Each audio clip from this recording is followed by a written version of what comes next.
Ladies, gentlemen, all points in between, welcome back down here to the Gamer's Den with me, your host, Jordan, your master of lore and storyteller extraordinaire. Sadly, my littlest, most adorable co host is not joining me tonight, but that's okay. We're going to be diving right back into our DM guide. And there's a particular subject that had come upon me while I was talking to and helping out one of my players.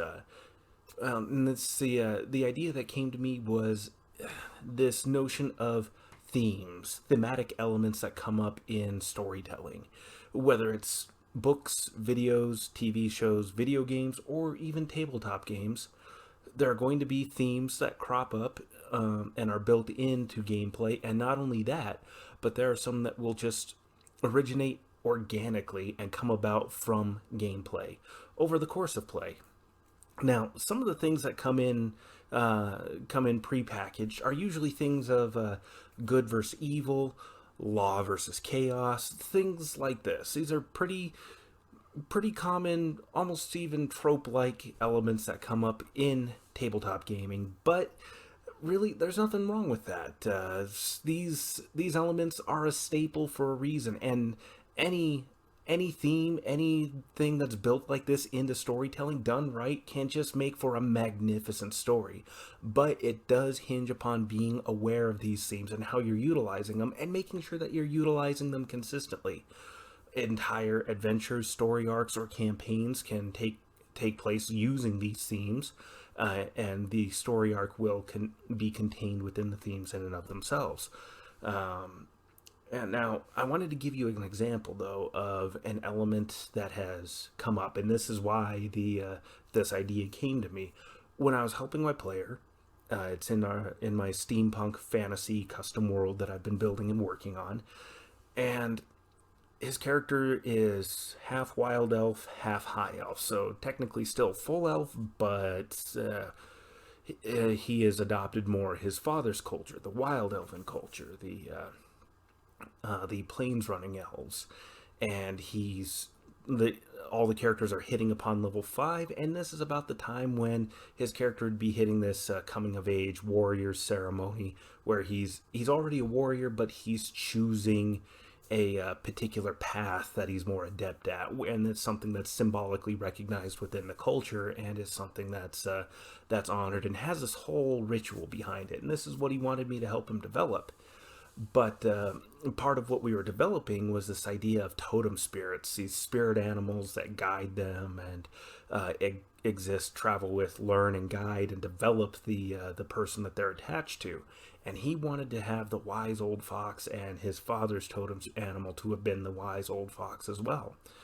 But is so focused on his father and is thinking, well, where's his mother at in most of this? Because what we've established so far is that she's a high elf, she's a diplomat, and in particular, she's a diplomat working for the Corvarian Empire, and works as a diplomat mostly to the Elven Kingdoms, usually the High Elven Kingdom, but has ventured wide and far, and as a result, ended up with child and had the player's character. But other than that, she hasn't really featured much as an impact upon the character or on his story. And so I said, how about this? How about your father's totem spirit, his Fey totem spirit, was the uh, the daring fox, or even also called the foolish fox. He's the fox that steals the hens while the farmer's about.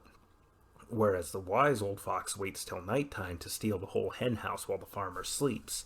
And the reason why this change happens is because his mother's blood tempers his spirit.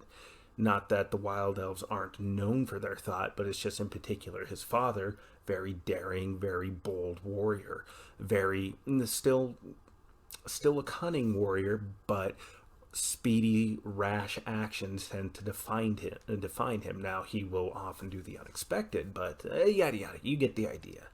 And this and That's when I realized this theme of parentage, of blood, of history. Well, I built a theme of history into this particular setting, and also I've tried to change some elements up by reversing some of your trope-like racial roles, or dwarves are good and honorable, orcs are bad and evil. Those two in particular, I wanted to reverse, where the dwarves at least a particular mountain home of dwarves had ended up going more the lawful evil route, enslaving the orcs and their, well, because of the damages that their ancestors had caused in a few centuries old war. Orcs still only live to be about 45, maybe 60 years old if they're particularly lucky. And, well, these orcs are under the harshest of mining conditions, living down in barracks underground in these mines with minimal food, rough, hard labor conditions. And it got to the point that the dwarves got used to having just slaves do the mining while they focused on all the higher refined arts and crafts, fully dedicating and exploring themselves, exploring these crafts. And so there's a generation, and maybe another upcoming generation, that have just gotten used to not doing the crafts themselves, and they've lived with this memory and this history of constantly being told about how awful, evil, and destructive these orcs are, and they need to pay, they need to make their reparations, and they will pay by toiling daily in the mines through sweat, blood, and their lives if necessary. But orcs still breed rapidly, which makes them ideal slave labor down in the mines. But as their population expands, the dwarves were not supplying them with the necessary food rations to keep them alive, declaring that they can just eat their dead, which results in an orc uprising. They kick the dwarves out of their own mountain home. They manage to hold it against the combined armed forces of the Silver Spire dwarves and the Corvarian Empire. To the point that they actually discuss an armistice, then eventually a treaty, then trade negotiations, much to the chagrin of the Silver Spire dwarves and their leadership, who view it just as the gravest insult. But again, that's the element of history, of blood, of who you're related to, your parentage. All of that has constantly been repeated throughout this. And this was not intentional, or at least not at the forefront of my mind. This sense of history and just wanting to change some things around to make the gameplay and the world seem a bit more interesting, differentiated, and alive for the players. But over the course of this, the other players all have this theme of parentage that has come about with them. The sorceress in the party, she has the abyssal bloodline trait that's selectable in under Pathfinder, under the base rules, and she decided she wanted to make contact with her distant ancestor, or try to find some way to commune with her distant ancestor's spirit if it still existed. And as fate would have it, he's still alive in a sense. Not in the mortal concept, but because he's existed on the abyss for a few millennia, he's altogether something different. Not really demon, not really human, but still very much so an outsider to the mortal realms now. And she successfully made contact. We rolled it's an in-house rule, it's a fate check. She absolutely stomped me, rolled a natural 20 while I got a 3. She started laughing. And she started declaring, "Booyah! In your face, Jordan!" And then I just started laughing. And she went, "Oh, why are you laughing?" And her boyfriend, well, now fiance, Josh, started laughing, telling her she done goofed. As her ancestor answered the summons, his curiosity piqued that such a familiar tug would be pulling at him, so he arrived. And then my friend's character, another friend's character, Josh, his warrior is the son of a minor noble family, but he's the third son. That means his eldest brother inherits the title, the estate. The second eldest is stepping in as the right-hand man and will also be accessing a great degree of wealth and privileges. And while he, being the third brother, is not necessarily left penniless, he is not going to be reaping a lot of benefit from the name other than the fact that he has the name. So he's trying to make a name for himself, forge his own legacy by being a great warrior, being one of the vanguard knight forces, and trying to develop himself and earn, scrape, kill, fight all the way up to glory. And it just continues on and on with all the player characters. this theme of parentage has come up, and it's something that I have absolutely had to seize upon. And it's been happening a bit unconsciously. Didn't really realize it till, again, I was helping my first friend with his character, his wild elf ranger, and yeah, but the thing, the why I'm bringing up themes and describing them to you and explaining and giving examples of how there are built-in themes and then themes that just arise as a result of gameplay is because you need to seize upon these in order to make the story more interesting. Because it's part of how you can keep the story a bit more focused, and it's something that engages the players a bit more personally. They may all end up with their own different little individual themes, depending on what exactly their story arcs are, but there's still some grander uniting themes and elements that are common to the story that the players will all share as a result of the adventure. And recognizing these and making consistent use of them will be important, because it's when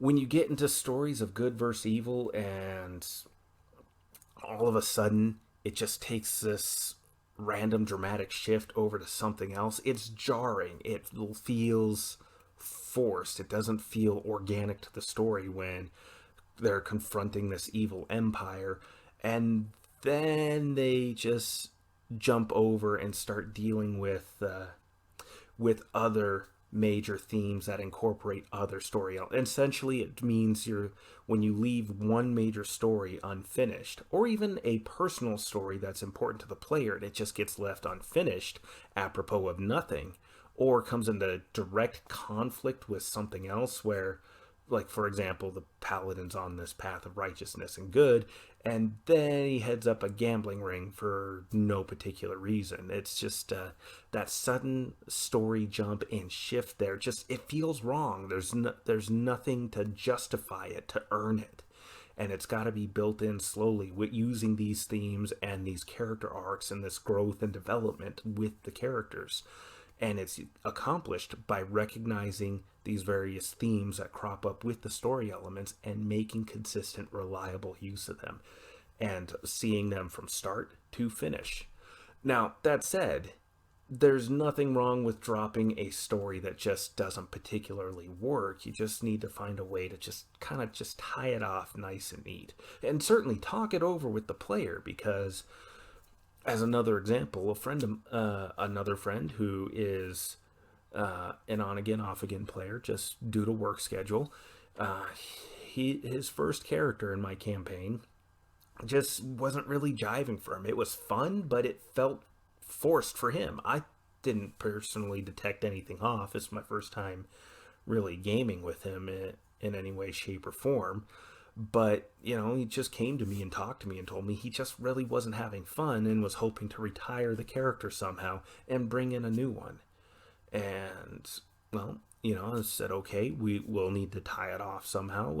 I don't want to just, oh, and your character's dead and bleh, gone, because then all that story element right there is gone. But by shifting him over as an NPC, I can still use those story elements there.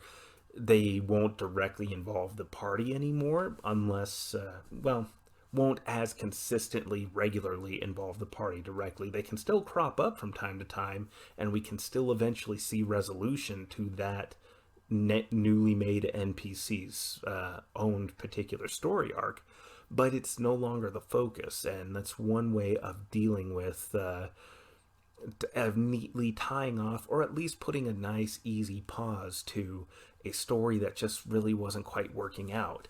Now, one of the big problems with this, and with this particular point, is it can come from the DM side or the player side, but it's usually more the storyteller, the game master, the person running this story. When you write a story out, a particular adventure, and you've invested time, effort, and energy into it, and then the players just don't want to do it, or just end up bypassing it entirely, there's this need to want to immediately get to resolution on it, but trying to force that resolution on it when the story is kind of naturally progressing along this way, whether you want it to or not, or if the players are just not interested in that and they want to explore something new, you have to find a way to work with the players to reasonably put this particular story on hold or be willing to just transform it into something entirely new. It's being so deeply invested in that particular story and all of its resulting themes, and letting yourself be inflexible that gets to be a problem. You have to be flexible and be willing to work with the players. Part of railroading them is doing it in such a way that it feels like it was their idea all along, which in many cases it probably will be to a certain extent. I've said many times before, we have to be willing to adapt and adjust, and that goes doubly for these themes. And you have to be cognizant of these particular story elements, not just the character arcs, but the themes and ideas that result from them. And by seizing on them, like I said before, you will engage your players to a greater degree. They will feel like they have an impact, a history, and a place in this seemingly much more alive and thriving world. And it just makes the game so much more fun when you're able to do this successfully. But like I said, be flexible, be willing to adapt and change, keep these story elements in mind, but don't be afraid to just give the core themes and ideas a little bit of a tweak. Be aware and cognizant of these different thematic elements and make good use of them. They don't have to be massive, grandiose, complex, and deep ideas. You can get a lot of fun out of something shallow, but just be cognizant of them, be aware of them, and make use of them. Now, with that said, I've been your host, Jordan, your master of lore and storyteller extraordinaire. If you enjoyed today's video, maybe consider giving it a like. And if you've been enjoying the content so far, well, I've implored this before, but please consider subscribing to the channel. I'd greatly, greatly appreciate it. And also, please leave your feedback and comments. The only way for me to improve is to get more information from you. I can do some improving on my own, but in order to bring you more of the content you really like, I need to know what you guys think. And not only leave me feedback, but please maybe share this around a little bit with some of your friends so that way they see this. And if they see something they like or see something that they want to have improved so that they get more enjoyment out of the content here, I can continue to improve further for them as well. That said, thank you all for your time. You folks have yourselves a good night.